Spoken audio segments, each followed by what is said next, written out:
Sure. Laura Ingraham, of course, hosts the Ingraham Angle right here. She's our friend, and we're grateful to have her in our studio tonight. So, Laura, thanks a lot for coming. Absolutely. As you're preparing for your show tonight. There's a big media angle to this. The press really drove a lot of this behavior and drove this investigation. At Fox, we're allowed to say by our network whatever we think is true, and they support us completely in that, and I'm grateful for it. You watch the other coverage, and really, it's just they're reading every hour is reading from the same. Maddow clearly says what she wants to say. Yeah. Everybody else seems to be reading from some script that Jeff Zucker wrote. How implicated are these channels in the travesty that we just I think saw? the collusion between the media apparatus, the dominant media apparatus other than Fox, and the DNC, the deep state, is profound. And the international elites who wanted this all to be true. We have to remember there's an international angle here, which, we're looking at the Ukraine angle and all. There's an international angle here because Donald Trump came along and he was the great disruptor on the scene. He's like, I don't buy into what you're doing at the EU. God bless you. I don't buy into all your wine cellars and your confabs and your think tanks. And this whole industry employs thousands and thousands of people. And Donald Trump said, this isn't working well for the United States. He was an existential threat to them. They cheered this whole thing on. They shell out the money for all these conferences for people like John Meacham, I like John Meacham. He's a really talented writer. But when someone like John Meacham got caught up in this at MSNBC, I was looking at this, he said, this is the very definition basically of treason.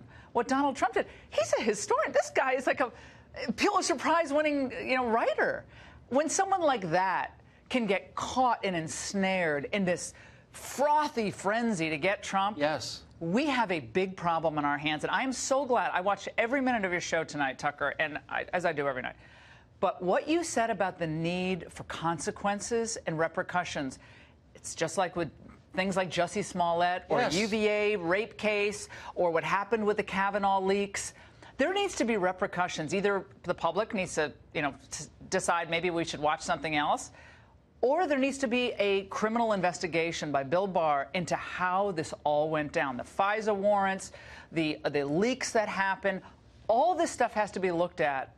This cannot happen to another president of the United States. Well, I agree. Or a Democrat or a Republican. I don't care who you are. The criminalization of politics brought down individuals who were caught up in the gears and the machinery of the prosecution complex in this country. No, but that's literally true. So, look, people call for my firing every day. I'm not calling for anyone else's. Ditto. And yours too, I know. No, I don't like fire. I'm just saying, don't think more slowly about these issues. No, but I agree. But I just wonder, and I'm so grateful to work here. Let me just say that again.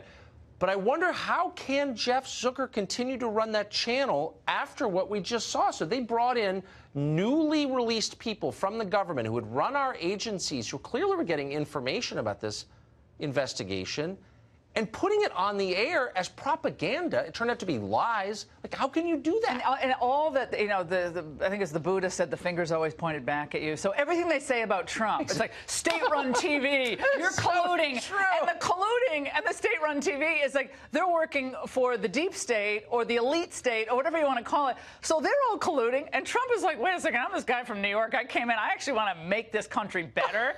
I'm like my own man, and I know I'm going to tick you off, but I actually want America to thrive and be prosperous. And really well thought of people who are smart people are throwing the word treason, traitor. The guy should be in handcuffs. He should be let out of the Oval Office. All of these people tonight should look at themselves in the mirror and think, maybe I need to re-examine how I speak on these issues in the future. Not that we don't all make mistakes. We do. I do. You do. We all do. I've made big mistakes. Yeah, and as do I. But these were pronouncements that would destroy families, destroy presidencies, and as you pointed out earlier, and I'm so glad you did, the lost opportunities that we might have actually worked with countries that could box out China on things. I mean, do we really not want to work with Russia on anything? Ever again? Because last time I checked, China has the biggest threat to the United States. Russia's economy, what is the size of France's? Yeah, Texas. I mean, it's like, come on. It's they can't build a working escalator. So now Russia and China are doing military exercises, and we're on the sidelines going, okay, we got to act really mean on everything with Russia because of this Mueller investigation. It had a profound policy effect, I think, on our government. And that we'll never know, really, the effect on the American people, our geopolitical position. That must be examined. And also in the social fabric. And I notice it here, like you, I'm not from Washington, but I've spent most of my life here. I know you have too. I've known you for most of that time. This city has become paranoid, distrustful, angry. I talk to people all the time. I can't text that to you. I don't trust my... What do you mean you don't trust your text? What country is this? I can't have this conversation. I'm too nervous. People are afraid. Do you want to live in a place where people are afraid? Where the prosecution state becomes so big and so powerful, a mere accusation can turn your life upside down. Yes. Now, Donald Trump has a lot of money. He can defend himself. That's right. He happened to be innocent of these charges. He knew it all along. And everyone who said, oh, you know, why is he meeting behind closed doors with the Russians? Why did he put Putin on the back? Whatever criticism. Maybe it's because he realized he had an obligation to the American people to look past Mueller, as hard as it was, and actually try to do the right thing in the moment for the country. They never gave him that benefit of the doubt, and he deserved that benefit of the doubt, and he never got it from them. What happens next?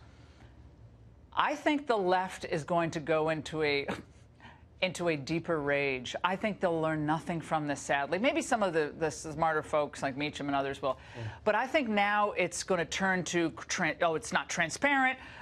Barr was brought in to be the cleanup man here. This isn't a serious review. So I think, again, like we're seeing on the socialism lurch, they're lurching towards socialism, slouching towards socialism. I think in this case, they're going to be in a very precarious position with the internal anger from the activists who thought, you know, we finally got the Roadrunner. We finally got Wiley. It's like the Acme TNT. We finally got him, and all of a sudden it's like, meep, he's like gone again. So I think they're going to freak. I mean, I think they're going to freak, and I don't think much is going to change. But it's going to mean they're going to move more radical on the policy front and try to whip up more enthusiasm that way. I don't see what else they do. I mean, to put all their hope on the Southern District. Are we going to go back to that now? Southern District of New York, which is grotesquely politicized. So you are on in 1 hour and 6 minutes. Why don't you hang around, Tucker? Who's on? We have Joe DeGeneva, we have Ken Starr, we have Robert Ray, both independent counsels, of course. And we have Byron York's going to look at the media angle. We're going to have a great show, so we're looking forward to it. And Devin Nunes is going to join us. Sitting in my living room with a Perrier, watching every minute, as I do every night. It's great to see you. Tucker, it's always great to be on with you. Anytime.